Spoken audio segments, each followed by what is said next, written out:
Greetings, Wilkinson here. Today my guest is Trent Blanchard, and we met online, and he seemed like a really cool guy, and I said, hey, come be on my podcast. And he said, pay me enough and I'll do it. No, not really. So he agreed to come. We had a great chat the other day, but we got chatting so much that we couldn't record the podcast, so now he's back for the second visit, and here we are. So, say hi to my people. Hello, people. Hello, people. Nice to be heard. Nice to be heard. Where do you want to start? Want to start with how you came out as gay or what? Sure. Because that's mostly my audience, not all. Yep. Sure. I would love to start there. First of all, how did you know I was gay? Don't hit the counter. That's right. You did it. You broke the rule right already. Bad. I think it was the pink and green outfit you have on. Right. It's interesting, when you ask me about how I came out, or my coming out story, I have not really thought about it for a long time. So it's been interesting to reflect on that. Oh, so it wasn't like last month? It's been a long time. And it's just interesting how things have changed and how things haven't changed in the world anyway. But I think you kind of have to start with my upbringing. How was I brought up? Right. I was brought up in a very religious Catholic family. I'm the youngest of 4 children, and the family life in of itself wasn't necessarily the healthiest or the most uplifting, shall we say. My parents didn't get along, and so. Where were you in the U.S. when you? I'm sorry. Where did you grow up? What? Yeah, in Massachusetts, okay. in Central Mass. All right. Near Worcester. They have a lot of schools around there, colleges, really good schools. And so I grew up there, and religion was a large part of our experience. And so being gay was certainly not high on that list about, what one of the children would want to be. The religious families or the families of this area, they prayed to have a child as a priest. And so that's kind of what I was brought up in. And did you ever want to be a priest? It's interesting. The answer was no. But it's interesting, as my life unfolded, I realized that one of the things that I was brought here to be is a minister, but it wasn't a priest. Gotcha.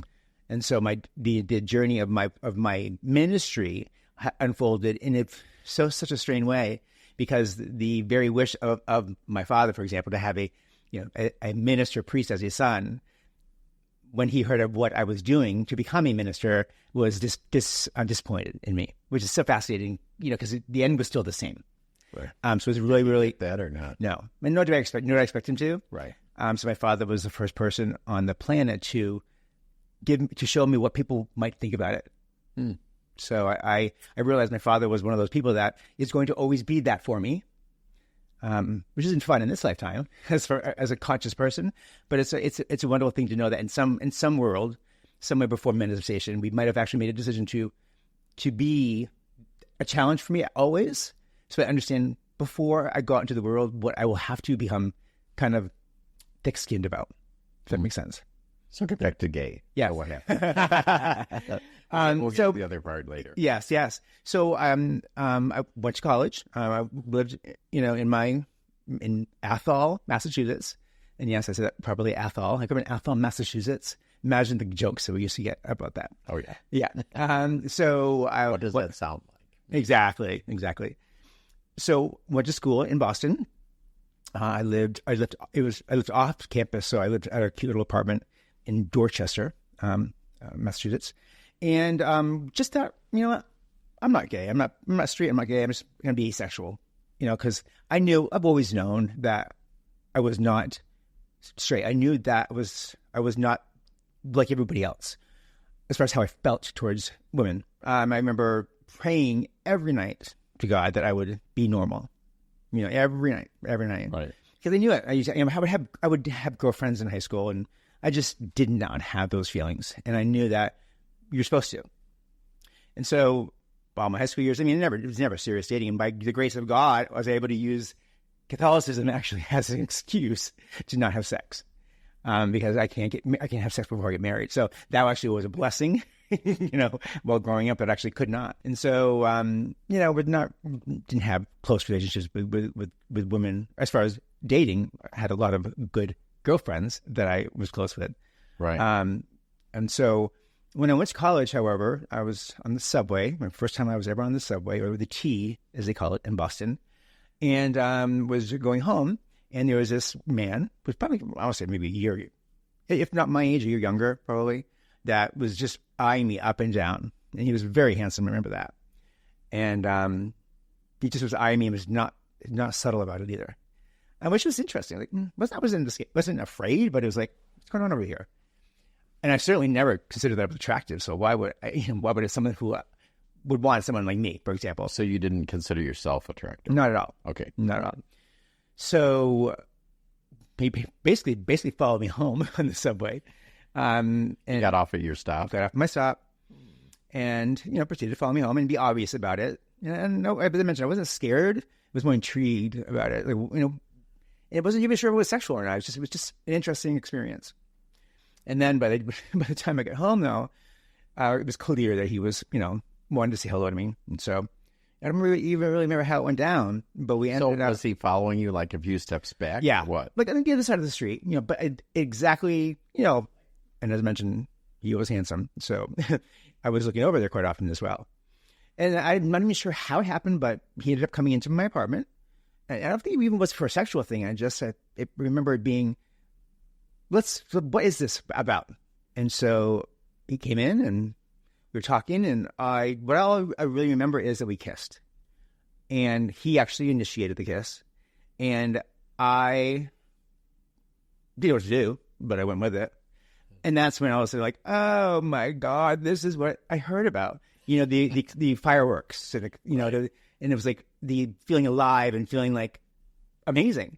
And it was that kissing that brought up this excitement that I've never had experienced before. Right. And in that moment, I'm like, oh shit, I'm gay. And of course, at the time, that was not necessarily a good thing, right? Right. And certainly not with my family. And so I dated that guy for a short amount of time. You dated him? I did. He was a nice guy. He was funny, but not as interesting. From him, I realized, or I heard anyway from him, that being silly was not okay in relationships. And I'm a very silly person. Oh, and he so, said you should yeah, not be silly? Yeah, So yeah, he you was can't be serious. silly. He was very serious. And so I learned from him, which is probably not the best place to learn, but I learned from him that it's not okay to be that part of who you are. Wow. The silly part. And I believe that one sort of the more level of things about me actually is my silliness and my whimsy at times. Right. So we dated for a couple of months, and then it kind of was during that time that I didn't say anything to my parents. I would never say anything to my mother. I'm sorry, my father, because my father and I weren't close. My father, You were or were not? not. Or were not? No, he was, he was the staunch Street Catholic person. You lived and breathed by everything that the Bible said, and absolutely not was anything ever said about a good thing being gay. In fact, I remember when we were kids, we would watch Donahue. Remember the show Donahue? Uh-huh. And that's where they talked about some weird subjects, and some subjects that were not necessarily, mainstream. And I remember there was a gay guest on, and my father just saying something really derogatory about that when we were children. And so, of course, that's what I remembered. That's how he would feel. So, never said anything about that, but I did when I was dating somebody, not him, that's not this first guy, but the second guy I dated, who I really felt I really cared for, is when I actually had the discussion with my mother about being gay. And I brought my mother and my sister out, who I'm very close with now, but not so much then, but she was still an advocate for me when I was younger. We went to dinner, and I decided to have it actually outside, not at home, but in a restaurant. I don't know why. Huh. I don't know why. Maybe because she couldn't flip out that much if we were in Right. People are watching. Yeah. Although she loved drama, though. So I don't know why I do that. But anyway, I did, basically said, Mom, I have something to tell you. And then I just said I'm gay. I'm dating somebody. And it was hard. Without a doubt, it was hard to acknowledge that with myself, but also to them. My mother was lovely, actually, about it, which was interesting. My sister, of course, would support me for anything. So she's always been great. But my mom was like, she started to cry, which Doesn't say much because she cried about everything. But she said, it's fascinating that I've always been fascinated with gay people. She had people in her life that were gay, and she's always fascinated. Nothing more than nothing negative, but it was fascinating to her that she would then have a son. That was one, and not only that, but her youngest, who is her baby and her everything. Right. And so she was fascinated about it, and she was just her initial thought was, I'm just sad for you because of the challenges that we would face. Right. You know? And that was her first thought, which makes you sad when you think about it. Right. So, you know, that started the journey of me being gay with my family, with my mother in particular. You know, which of course could bring this podcast to a whole different direction. Is that she was very supportive that day, but whenever mother was relatively bipolar. So whenever she did not like something, or whenever she was having a bad day, she would then take whatever's most vulnerable to you and then throw it at you. Wow. Yeah. So, you know, the next day, you know, she was mad about something, and so she would then be very, very mean, using that very gentle part of what I told her as a weapon. Wow. So that makes you know, everything like more interesting when you start getting down to it. I think we all have our challenges. We all have our unique challenges that we have with our families and in life, and it's just interesting to see how you handle it and how you hold it. How many kids are in your family? There's four of us. There's four of us. Yeah, I'm the youngest four. I have a brother, a sister, and then another brother. How did they take it? No, none of them were surprised. I mean, this is just Trent. It's not gay Trent. It's just Trent. You know, you know, I was a precocious kid. You know, so I was always laughing, giggling. So I kind of had to beat that part. I had to beat that character for my family. You know, I was the youngest of four children with parents that didn't get along. That was his job. I mean, out of the textbook definition of what it looks like to be the youngest child in a family that has difficulties and challenges with the parents of origin. You know, the neutral parents. Right. No, nothing neutral. The nucleus family. So a lot of my story really isn't even about being gay per se. It is about being that character who happened to be gay, and then, you know, how to deal with that or how to avoid dealing with it. Right. Yeah. So it's interesting. I mean, I haven't talked about this for years and years, and interesting to see the parts where I get emotional. You know, right, as I look. Yeah, I get it. Yeah, I talk about stuff and like, ooh, where'd that come from? Yeah. And it's interesting because of my mother in particular, I love to be present, and I love to have people walk the journey with me of being vulnerable than with me. Right. I hate the opposite though. Oh, really? Because, you know, because vulnerability was not it was not safe. Because it would soon be used against you. Yeah, it was just not okay. Yeah. So, you know, bless her heart, she's gone now 7 years, which is ironically and horribly to say, sometimes the biggest blessing in my life is she's no longer here. You know, and I loved her very much too. Is your father still around? Still alive. Yeah.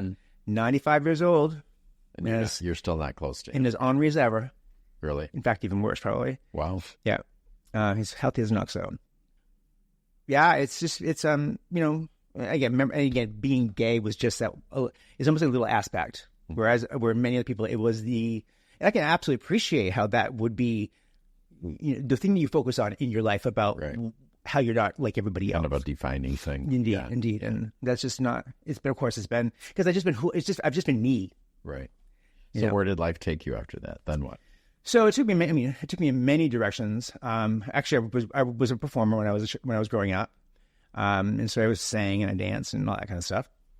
I was an entertainer, just put it that way. I was, you know, an extrovert, and kind of that was my job. But I had to become very good at it. You know, let's dance over here, but, you know, shit's happening over there. To take things away from. Are you talking like a go-go dancer? Or are you talking like ballroom dancing? Or no. What are you talking? Singer. I was a singer more than anything. You know, got musical theater. Okay. Cool. And that was the route that I was going. But, you know, again, going back to my father, he was very supportive, and yet when in his terms. So he didn't support anything but a business degree. And so even though I wanted to do theater, he's like, no, I'm not going to pay for anything or help you with anything unless it's business. Again, my father, as I said earlier, you know, of this earth, pain in the ass, don't like him. Of a higher level, grateful. Because I went the root of business, which has been my, made the money. So it helped you. And yeah, without a doubt. And, you still need a degree no matter what world you go in, or at least the education behind it. So I went the route of business while I did the entertaining on the side. And that led me to New York. So after college, I moved to New York, and then I've been there ever since, really pursuing initially theater, but then I quickly realized, why am I putting myself in a situation where I'm every single day being judged, judged against, which brought up all the things about how I felt when I was younger, right? Always being judged and never being good enough. Of course, those are all not truths, but I believe them to be true. Right. And so my life has certainly been about not listening to that voice within us that says how not good we are, and focus on what is true about who we are. And so that journey really has been all over the place. It's been a lot of it mainly focused on mental health, really, when I think about it. My family is riddled with mental health issues. I never perceived or looked at depression as a mental illness. Never even came across my mind. And yet it is everywhere on my mom's side of the family in particular. Does that affect you as well? Without a doubt, absolutely, yeah. Which is, if someone was to know me and to look at me, they would have no idea of how depression has affected it. And I didn't even realize myself until I was 45 years old, when I went home to take care of my mother when she was dying, because I was like, if I don't get help this now, I won't last myself. And then that's when I was actually diagnosed as a lifetime adult. An adult with depression, and not situational, but like all the time. Really? Yeah. And it was there. It was very clear as I reviewed my life. And yeah, I did not know that it was called depression. It just was like, life's hard and sadness is everywhere. So, a lot of my life was just dealing with that. So that's why being gay and labeled with gay, it was nothing really when you really put it next to dealing with like life and sadness and that stuff. So what did you do in business? Human resources. So my degree is in HR management, human resource management, and I was very fortunate that I found myself a job in a startup company, one of the first startup companies that I was at, and it was an amazing company, and learned a lot and made connections enough so that to this day, all my work has come from people that I worked with then, or a connection of them. Was that in New York or what? In New York City, yep. Okay. Mm-hmm. Yeah. It was actually the company that I was working at the time was called DoubleClick, and that was a company that actually many business schools actually have written up as a white paper about the internet boom. And it was a lot of fun and a lot of work, but a lot. But did it crash in the crash? Ish. Yeah, I mean, it definitely did. It was. I mean, now it's actually a part of Google. Oh, is it? Yeah. Mm-hmm. But it certainly did not make us all the money that we wished it was. Right. But for me, it was a life changer. It was an amazing place where I met amazing people. And to this day, they kind of call it the DoubleClick Mafia, because we would bring people with us. Because we worked so hard, and we hired such smart people that were also good people. We had to go through like 9 or 10 people during our interview process. It was exhausting, but it weeded out a lot. And so to this day, I can call any of my people, any of my brothers and sisters at DoubleClick, and they would take my call immediately and help me when I needed it, and vice versa. Wow. Vice versa, yeah, yeah. So now, as I'm walking into my mid-50s, which is crazy to say out loud, I realized that it gets worse. That's great. Oh my God, it's just crazy. As I move into my mid-50s, I'm realizing I'm just kind of tired of business, of dealing with people in business, of babysitting in this case, because a lot of people don't necessarily know, I don't think, how to behave and how to behave properly and fully understand that karma is a thing. And so I do my best to kind of help people understand that it's there by doing the right thing and giving examples of it. But I'm just tired of that. And what I've always loved, and is truly my passion, is is helping people get rid of the things that don't serve them anymore. Like literally at a physical level, like nothing drives me crazier than walking to somebody's home and seeing, piles of stuff everywhere that looks like clutter. Right. And it's just like, well, why is that there? And why is that there? And I wonder if you even use that. But if I know they haven't used it for 25 years, whatever. But because used it for 25 years, but I'm going to need it someday. Indeed. Of course, what I've realized also is that with a parent who was not a hoarder, but she definitely was that person, is that a lot of times when you are dealing with loss, and you've dealt with loss at some point of your life, you then hold on to things because you don't want to lose them. And so you'd rather have this because you lost that. And I understand that's one of the reasons that I actually love doing what I do, as far as helping people get rid of what no longer serves them, is because it brings up a lot of things that represent other things. Right. And in my graduate program in psychology, in spiritual psychology, actually, the motto of it was, the issue is never the issue. Mm. And so whenever someone in front of me is acting a certain way or behaving a certain way or saying something about a certain thing, I have to say, well, that's not the issue. What is the issue? And then help them come to look at it. Now, you just took a 90-degree turn. You went from business to psychology. What happened? What happened there? Yeah, I mean, it's interesting. I think because all of my life, even in HR, it was about trying to. It was also all psychology. It was all psychology. It was about trying to. They probably didn't call it that. No. In fact, I didn't even. That's why I didn't even think that HR was ever. I should even be say there because it was business. But as a practitioner of HR, what I was all doing is trying to figure out ways today that will potentially stop something happening in the future. And that's how my life was always. It was like, psychologically speaking, I didn't realize, of course, it was psychology. How can we stop that from happening? Because I had to, growing up, I had to come up with some solution to hopefully not make her go crazy when she comes home. I have no control over that, but I can be pretty damn, creative in ways that maybe I did take away 2 or 3 things that might have gone to her, escorted her to crazy town, right? And so business and psychology have always been, it's been my life, but that's how they've been interweaved. That's why a lot of people meet me as an HR person. They were like, "You're in HR?" Like, yeah. And that's why I'm very blessed that I'm finally in a time frame anywhere where people understand that we are all human beings first and foremost. And if you don't get that, if you check out someone's humanity at the door, you're missing out on who they are and what they really can bring to the table. So what have you done with that degree? My spiritual psychology degree has really done nothing but give me letters after my name, which are for other people. Some kind of credibility. Most importantly for me, and this is actually why I even went to that program, was not really to be a counselor, to be a therapist or what have you. It was really to keep on getting rid of my stuff. And the program was so powerful is that in learning a new technique of psychology, while learning gestalting, while learning all these other things, you're taking your own issues and you're applying it to that method.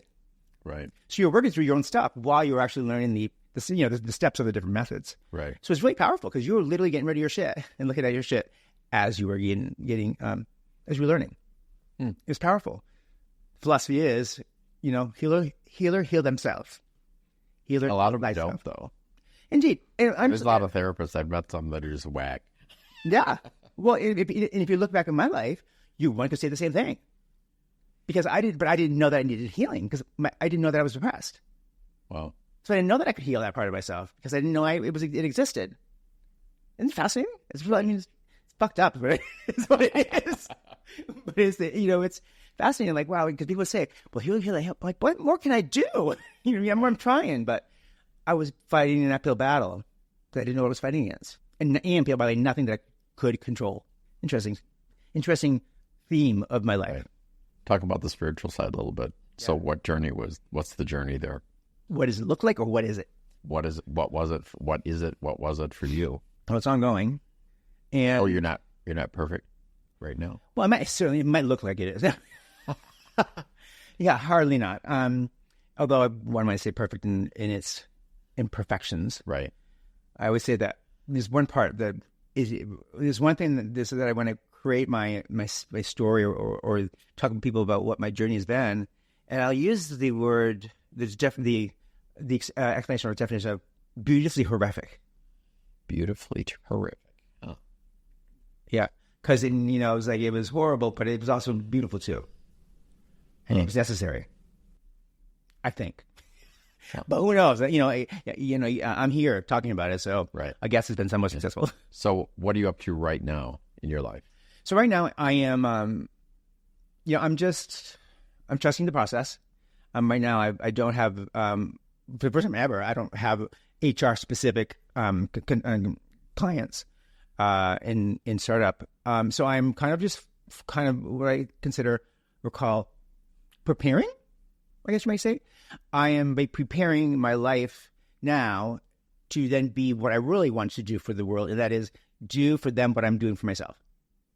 I've always been that person that the minute I walk into your house, I will organize it to a point of even be more organized in my home. Label things for you, but not for me. And so I'm doing for myself what I would normally do for everybody else. And my home which I always have loved.